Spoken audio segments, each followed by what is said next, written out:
Morning Exercises, September 20th. In him is no sin.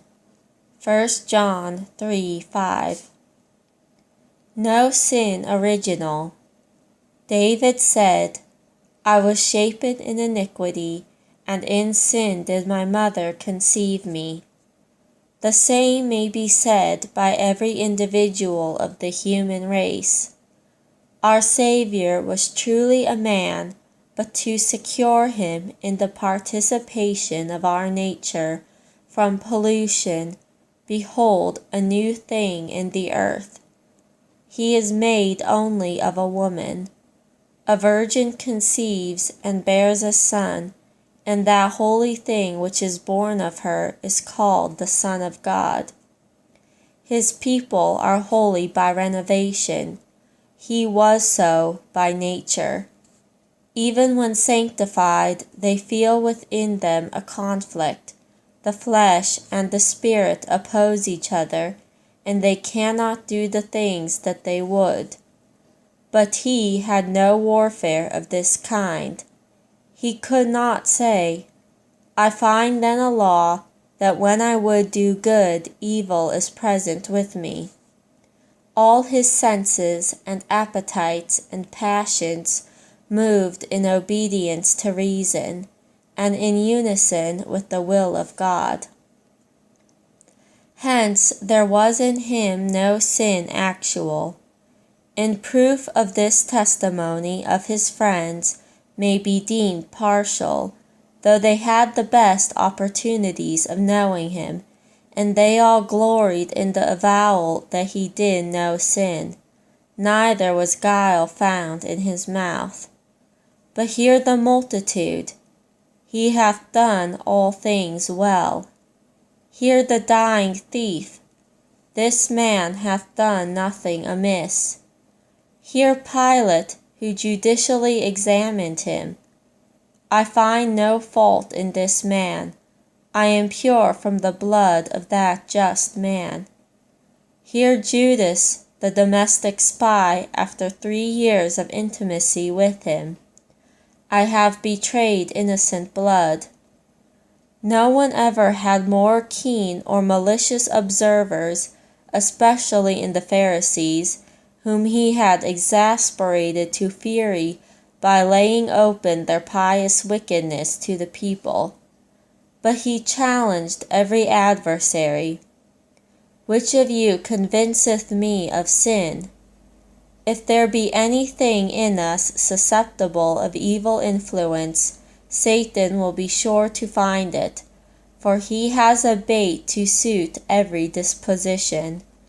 But the prince of this world came and had nothing in him. He struck the sparks, but there was no tinder. Events, whether prosperous or painful, are severe trials. If there be mud at the bottom, the waves will cast up mire and dirt. But he was in all points tempted like as we are, yet without sin. He was made under the law, and this law is so spiritual that the holiest of men, when they have compared themselves with it, have always prayed, Enter not into judgment with thy servant, O Lord, for in thy sight shall no flesh living be justified. But even this law had nothing to complain of in him. It found, in principle and in practice, all the obedience it required. And how was he viewed by him who is greater than the heart, and knoweth all things? He always did the things that pleased the Father. The fact, therefore, is undeniable. But whence this exception?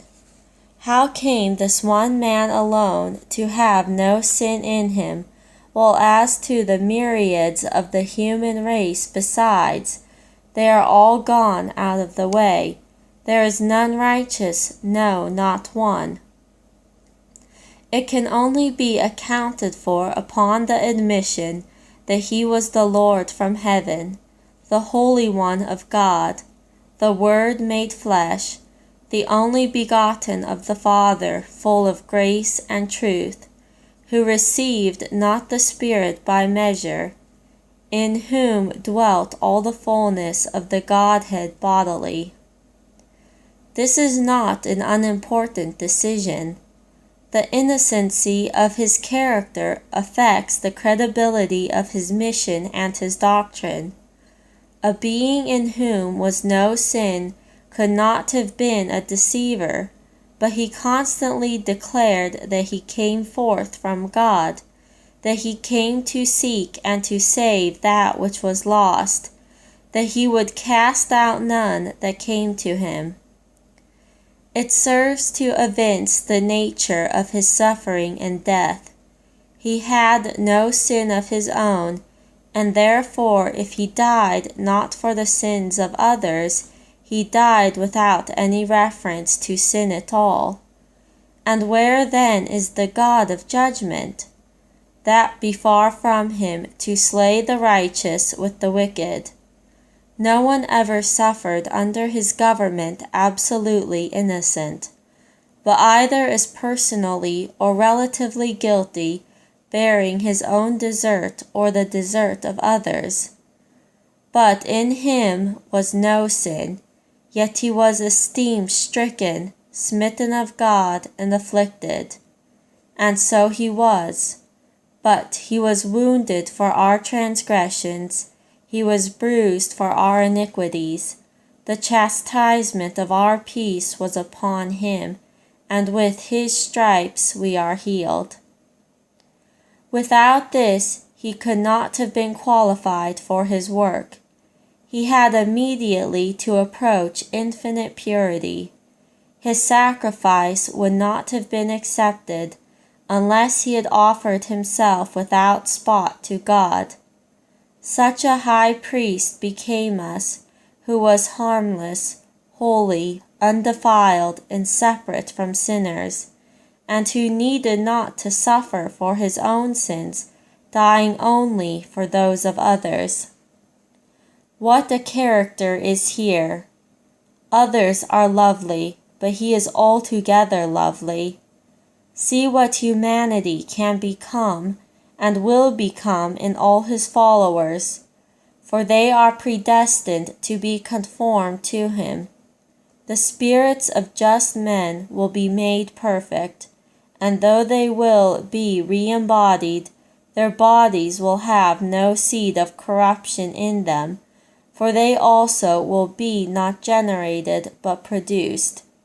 They could not have full communion with him without complete likeness to him. But this we know, that when he shall appear, we shall be like him, for we shall see him as he is. And every man that hath this hope in him purifieth himself, even as he is pure.